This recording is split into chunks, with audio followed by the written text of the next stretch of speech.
to universities. And boy, has the scene changed. Wow.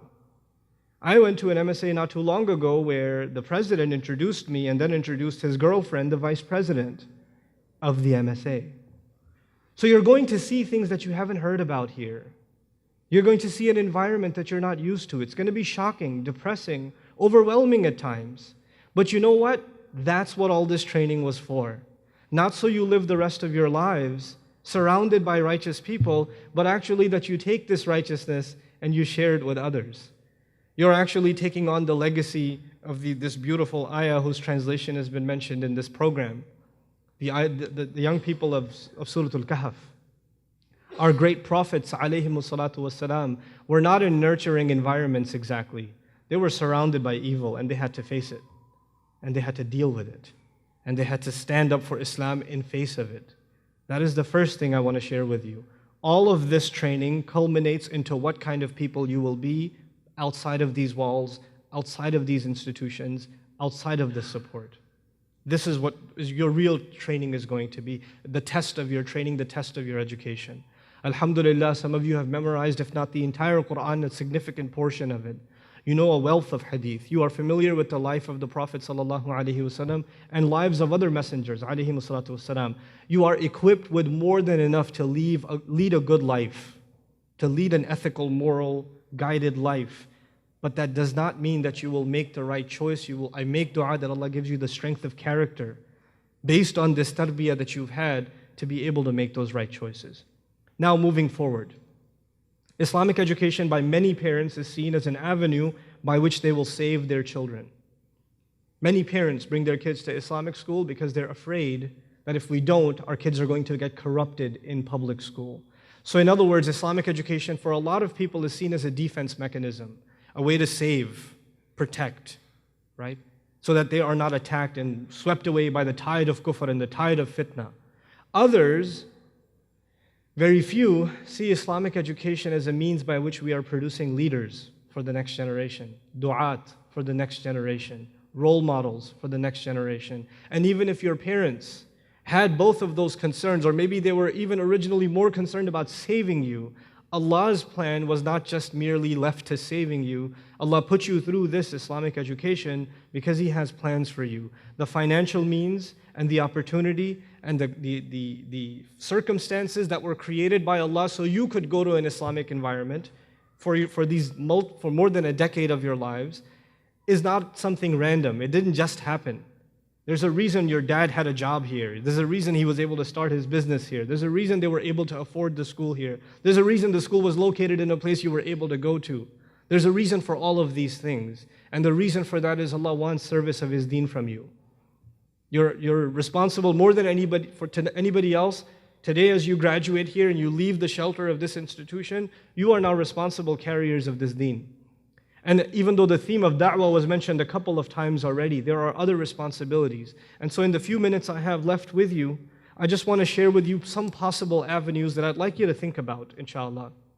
These are my own personal perceptions based on my observations of Muslim youth across the country. And inshallah, you'll take one or even another one of these avenues and pursue them in your lives. The first of them is Islamic education. The Muslim community in North America is actually in dire need of young Muslim scholarship. It is in dire need of it. And what I mean by young Muslim scholarship are not people that know a thing or two about Islam.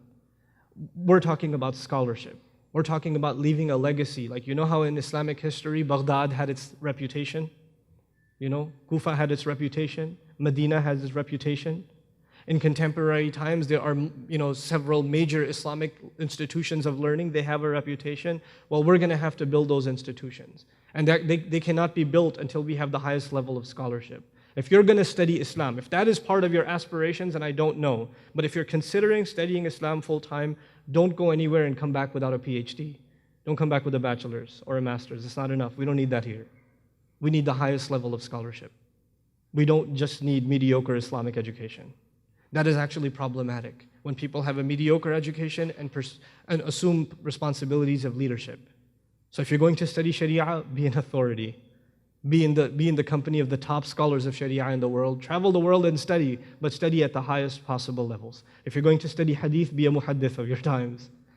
Pursue it. Exhaust yourself in it. That's one avenue. That's not the only avenue. But if that is one of your avenues, I'd like you to consider seriousness in the matter. The second direction, possibly, is Islamic service, which is different from Islamic scholarship. Not everybody has to be a scholar. The community is in need of many things. As you travel the Muslim community, not even the people who need da'wah that aren't even Muslim, even within the Muslim community, how many of our youth are barely holding on to Islam? Barely. I mean, by a thread. And if you were to look at their lifestyles, their company, the way they wake up and go to sleep, you wouldn't even know that they're Muslim until they tell you their name is Muhammad. You wouldn't know. And these people, we don't look down on them. They're still our ummah, they're still our people, and they need certain services. They need, for instance, there's a dire need for youth counselors, teen counselors. There's a need for Muslim psychologists. There's a need for that. There's a need for institutions that are not only going to help with family issues, teen issues, but also institutions. Like we need organized sports for Muslim youth. We need, we need all kinds of social institutions that better and strengthen community, and for that we need to develop specified Islamic education. It's not education at the highest levels, but it's at least enough Islamic education that turns you into a servant of some sort, a contributor to community of some sort, some kind of a productive activist. And if you are interested in becoming an activist, not a scholar, then you have to give serious thought about exactly what will you serve the community with. Don't be general, be very specific. What talents has Allah given you? What are you good at? And how are you going to put it to work? How exactly are you going to put it to work? Have a real game plan. Have a year by year, month by month game plan of how you are going to accomplish what you're going to accomplish. You have the advantage of having seniors, teachers, principals of the school, others, elders, that are there to help you chalk this plan out. You say to yourself, I want to serve the community, I want to do it in this way. How do I accomplish this? How do I execute this game plan? And if nobody takes you seriously, you better take yourself seriously. You better take yourself seriously. So that's the second option. The third option, which is actually equally good, these are all good options, is pursue a career in what you love. It's okay. It's not like haram for you to love engineering. It's all good. You're not a person of dunya if you become an accountant, though I don't recommend accounting. But if you go into medicine, actually no, don't go into medicine. Pick something else. I know your parents already told you medicine, and you memorize Quran, you go to med school, they go hand in hand, at least in America. But anyway, anyhow, whatever path, whatever career you pursue, just know that Islamic education and Islamic being inspired by your deen is not something that can stay with you just because you did it previously. You have to keep up with it. And you have to further it and nurture it. So whatever path you go into, just make sure there's a regular time in your day in which you are furthering yourself as a Muslim. So it doesn't matter if you're an engineer or a physician or a researcher or a biologist, whatever you are, but there's a time in your life that is dedicated, it's fixed, it never moves. Just like the times of salah, there are times where you will learn and nurture and further your deen. It's a part of your life to further yourself as a Muslim. So you don't see Islamic education only as something where you abandon everything else and then go study Islam. That is for some. But for you, still learning Islam is a part of your life. Learning more about the Quran is a part of your life. And nobody should be delusional in this room, and I don't think anyone is, that we're done learning Islam. Only people that have zero to no education in Islam can come around and say, I know what the Quran says. The only kinds of people who say, I know what the Quran says, are people who actually have no idea what the Quran says. Because people who know anything about what the Quran says say, man, I don't know anything yet. This is an endless ocean. Nobody can say, I know the seerah. There are too many pearls of wisdom for somebody to say, I dove into the ocean and I know every single pearl at the bottom. I know all of them. You can't. This is a lifelong thing. And you will keep up with it because it will inspire and put barakah in whatever career you pick. And then there's the final one, the last bit of advice I have for you. And this is for the brave at heart. And it might even cause your parents some ulcers. But I have to share it with you because I really strongly believe in it. I believe that this is a country that provides unique opportunities to all people that come here, and especially Muslims. We are some of the highest educated population in this country. We are some of the most talented people in this country. And we're not exhausting its opportunities, because the real opportunity of this country is entrepreneurship. That's the real gift. The real ni'mah we have in this country is to be creative entrepreneurs. And I mean by that socially responsible creative entrepreneurs. I'm not saying open up a gas station. That's not what I'm saying. I'm not saying, open up the next halal meat shop. Been there, done that. I'm talking about socially responsible entrepreneurship. Muslim institutions that are so financially well off, they don't ask for funds, they give funds. You guys are going to build those institutions. And if you have that in mind, to strengthen Muslim institutions through amazing business plans, have a solid business. Why not? Why shouldn't we own entire lines of clinics and hospitals? Why shouldn't we? Why shouldn't they be the most profitable, and just on the side they build a few masjids on the side without a fundraiser? You guys have to help build those institutions, but that requires a brave endeavor into entrepreneurship. How do you get started? What are the principles behind which a successful, independent enterprise can be built? These are things we have to learn and we have to execute. We really have to learn and execute them. And I'm a personal believer in this myself, because I have actually experienced some of all of these things. I decided to leave a career and study Islam full time. I tried that for a little while. I didn't get very far. Then I decided to go back, join into the workforce and keep up with my Islam. So I was in corporate America for a while and kept studying my deen. And it wasn't fulfilling enough for me. And then I decided the only real way to do this, man, is you got to just be an entrepreneur somehow. You got to figure out how to just be your own boss. But let me just warn you before I go, being your own boss does not mean things come easy. If a full-time job is 40 to 60 hours a week, entrepreneurship is at least 100, 120, and that's an easy week. You have to put blood, sweat, and tears into work. These people, the community leaders that are here, that actually, and by the way, entrepreneurship doesn't just mean you go into business for yourself. It could be for the community too.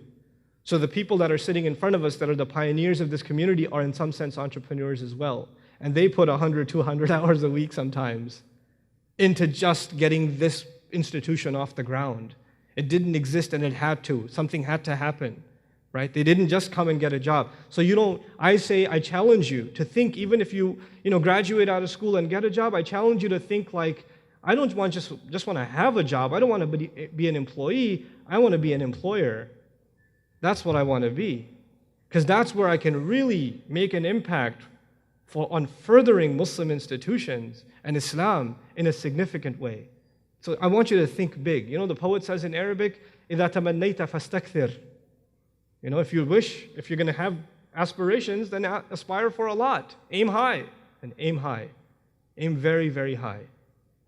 We want to be able to see these young men and this sister do incredible things with their life, in their deen and in their dunya, and actually aspire to the highest goals in dunya and still not be interested in dunya, to show the world that you can achieve dunya but have it in your hand and not in your heart. You can do that. And then you can give all of that dunya that you attain, you can give for the sake of deen. You can do that. So people really learn what it's like to learn from these role models. I pray lots and lots for you. I especially make dua that this institution grow and nurture and further itself. I make dua for all the teachers who have to be patient with all of the parents. All of the parents who have to be patient with their children and with the teachers. I make dua that you never feel like you're missing something. I'm actually completely floored by the salutatorian speech, mashallah, amazing, amazing job. I'm floored. I really am. This guy's dangerous. I tell you, he's dangerous. You gotta watch out for him. Look for him on YouTube soon, inshallah. So, he's already on YouTube, huh? Thank you for helping me with that. So in closing, I just want to just say one last thing to all of you, inshallah. You guys, don't be frustrated with your peers that don't have an Islamic background like you do. Don't be frustrated with them. Be patient with them. They don't need your anger. They don't need your criticism. They need your patience. They need your nurturing. And that's how they will get your da'wah. That's how they will become, you will be people that attract others to Islam, not push them away from it. You will not compromise your principles, but at the same time, you will not be harsh towards those who haven't learned to see the world the way you have. you're not going to be those kinds of people. I pray that you are able to bring so many other youth closer and closer and closer to this deen, and through the training that you've given, all of your teachers continue to receive the reward for the awesome things that you're going to do in your lives. Barakallahu li wa lakum. Assalamu alaikum wa rahmatullahi wa barakatuh.